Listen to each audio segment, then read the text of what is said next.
السلام عليكم متتبعينا الأوفياء. ما تنساوناش من دعمكم وساعدونا باللايك والاشتراك، ولا كان حتى شي كومونتير غيكون حسن كاع. مهم، قصتنا غادي تبدا. انا سميتي سعيد وفي عمري 16 سنه.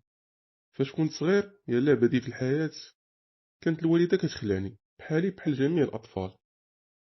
داك التخربيق ديال عندك بوخنشه وعندك بويعو. ملي كبرت شويه بديت كنسمع داك القصص الاسطوريه اللي كيخلعوا الدراري الصغار.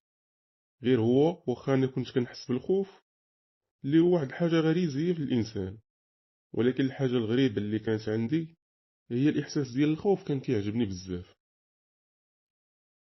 بحال تقولوا كنت كنحس بالنشوه ديال داك الخوف. وكنت ديما كنطلب الوالده والوالد وحتى جده بعض المرات باش يعاودوا لي هاد النوع ديال القصص المرعبه. هادشي كان كيجيهم غريب حيت معروف الدراري الصغار كيخافوا من هاد القصص، وعلى العكس ديالهم انا كانوا كيعجبوني.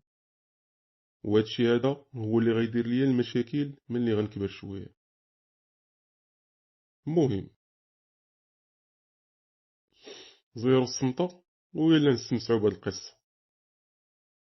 الروينة الكبيرة غتوقع من بعد ما تحولنا لدارنا الجديدة، حيت حنا كنا ساكنين في ديور الكرا واحد المدة طويلة بزاف. من نهار حليت عيني وانا عاقل على راسي ساكنين في هاد الدار ديال الكرا.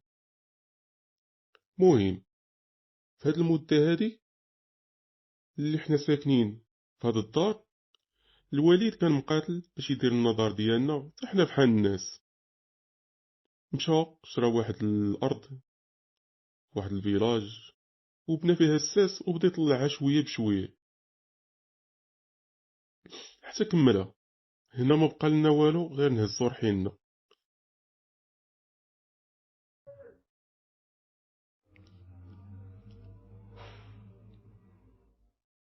هذاك كان هو اسعد نهار في حياتنا. دخل الوالد وقال لنا السيمانه الجايه غنتحولوا لدار جديده. وفعلا من تما بدينا كنهزو الرحيل. كل نهار كنديو حاجه جديده حتى سالينا كلشي وتحولنا للدار اخيرا. وانا ما قاداني فرحه ديال الدار جديده والحي جديد. وكثر من داك الشيء غيولي عندي بيت ديالي خاص، يعني غندخل غنسد عليه. وملي الصراحه مشيت وشفت داك الدار جديده وداك الحي جديد فرحت بزاف وعجبني الحال. لحقاش البلاصه مازال جديده ونقيه، فيها الجرادي فيها كلشي زوين. وهي هاديك دخلت البيت ديالي اللي كان في الطبقه الثانيه، حيت الدار كانوا فيها جوج طبقات، وانا البيت ديالي كان في الطبقه الثانيه. في هاد المده اللي سكننا في الدار كنت الاغلب ديال الوقت ديالي كندوزو غير في بيتي. كثر ما عجبني الحال حيت واخد راحتي وبخير. مهم، دوزنا تقريبا شي شهر ونص على هاد الحال، امور غاديه بخير كلشي مزيان. ولكن في ديك المنطقه بالضبط اللي كنا ساكنين فيها كانت واحد الحاجه اللي ديما كتثير انتباه ديالي. كانت واحد الدار شويه قديمه ومختلفه على باقي الديور، باينه فيها التبنات قبل منهم كاملين. وهاد الدار هادي كانت مهجوره، وبقيت كنقول مع راسي علاش هاد الدار هادي بوحدها اللي هنايا قديمه وكاع الديور جداد. خرجت للزنقه وحاولت نتعرف على صحاب جداد، وملي تعرفت عليهم سولتهم على هاد الدار. تما كلهم كيقولوا لي ملي جاو لهنا لقاوها، وقالوا لي هاد الدار هادي من نهار عقلنا وهي مسدوده وما كتحلش، وما كان ساكن فيها حتى شي واحد. واحد النهار جالس انا وصحابي نيت كنا مريحين في الزنقه، وكانت الوقيته ديال تقريبا ديال الظهر، وكانت الشمس كتحرق. مشينا جلسنا في واحد الطليله تما. واحد شويه كيبان لنا واحد السيد جاي، هو وولد صغير. هما شافوا داك السيد مشاو كيجريو عنده وبداو كيسلموا عليه، وكيسلموا على حتى داك الدري الصغير. واحد شويه داك الدري الصغير جابوه معاهم وبقى كيلعب معانا هنا. هاد الولد سميتو صلاح. ومن بعد ما هضرت معاه عرفت بلي حتى هما كانوا ساكنين في هاد الحي هذا. وعم هاد صلاح هو الجار ديالنا اللي دارو لاصقة مع دارنا. ومن الصدف الغريبة بات صلاح رجع باش يسكن في هاد الحي، ورجع على ود ديك الدار اللي مسدودة، حيت شراها. وهنا فين استغليت الفرصة، قلت لصلاح شنو هي القصة ديال هاد الدار، علاش مسدودة. وهنا فين غيقول لي هاد الدار كان ساكن فيها واحد السيد، وهاد السيد هذا وقعت ليه شي مشاكل مع الناس ديال الحي اللي ساكنين فيه، من تما صافي هو يغبر،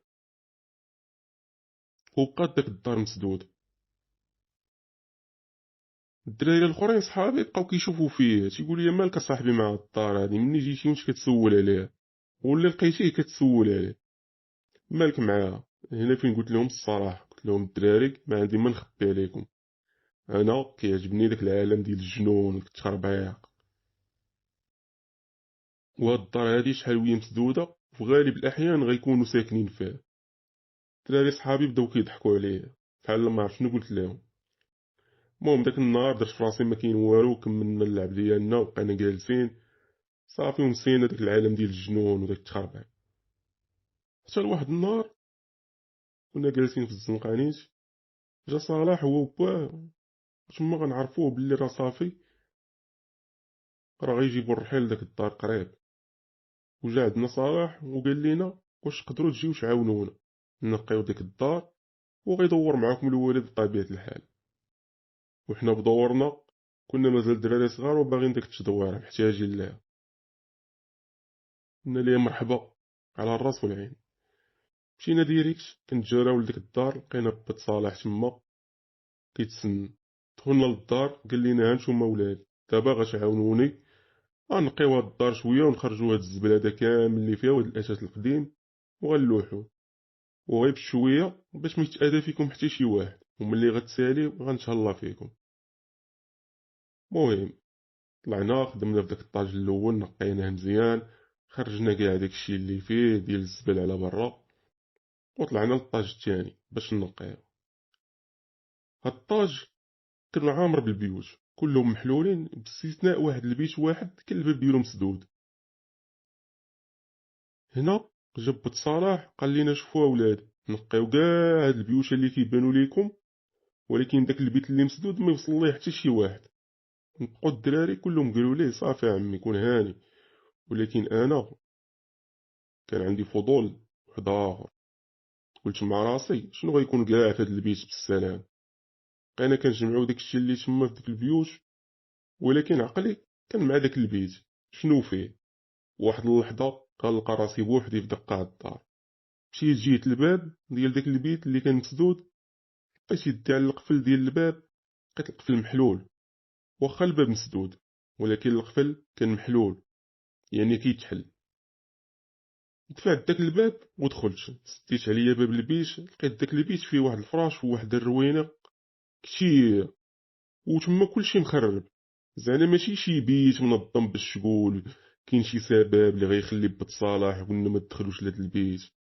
بان ليا بحالو بحال البيوت الاخرين.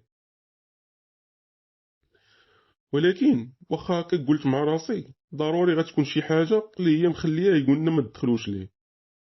بديت كنبقش تما في ديك الروينه، كانوا بزاف ديال الحوايج وكلشي مخرب تقريبا، وكانوا شي كتب في واحد القنت. هاد الكتب هادو حتى هما كانوا شي محطوط فوق شي، داكشي مرون. المهم بقيت كنقلب تما في وسط ديك الروينه، واحد اللحظه غيتحل الباب. درت شفت مورايا لقيت واحد من الدراري دخل عندي قال لي اش كدير هنا. راه بغيت صراحه قال لي حتى شي واحد ما يدخل لهاد البيت، وراه هادشي اللي فيه راه يقد يكون مهم بالنسبه لي وما خاص حتى شي واحد يقيسو. قلت ليه صافي صافي سير انا غنخرج دابا، راه غير الفضول هو اللي جرني ودخلت.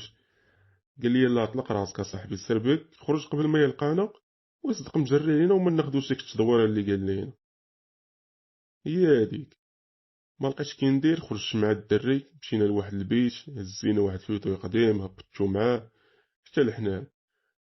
انا الصراحه كان باقي شدني الفضول، رجعت تاني لداك الطاج الفوقاني ودخلت لداك البيت وسديت عليه. دماغي كان كيقول لي هاد البيت هذا فيه شي سر وخاصك تلقاه. بديتي كتقلب في ديك الروينة كملها. واحد اللحظة غيبان لي واحد الكتاب معزول بوحدو، واحد القنت محطوط فواحد الشراجم صغيور، وديك الشراجم عالي قريب للسقف. بقيت كنجبد وكنحاول باش نوصل ليه، وبزز بزز باش قدرت نجبد داك الكتاب. هاد الكتاب هذا ملي شفتو لقيت الغلاف ديالو قديم بزاف، باينه فيه قديم، حتى من دوك العنوان اللي كان فيه ممسوح.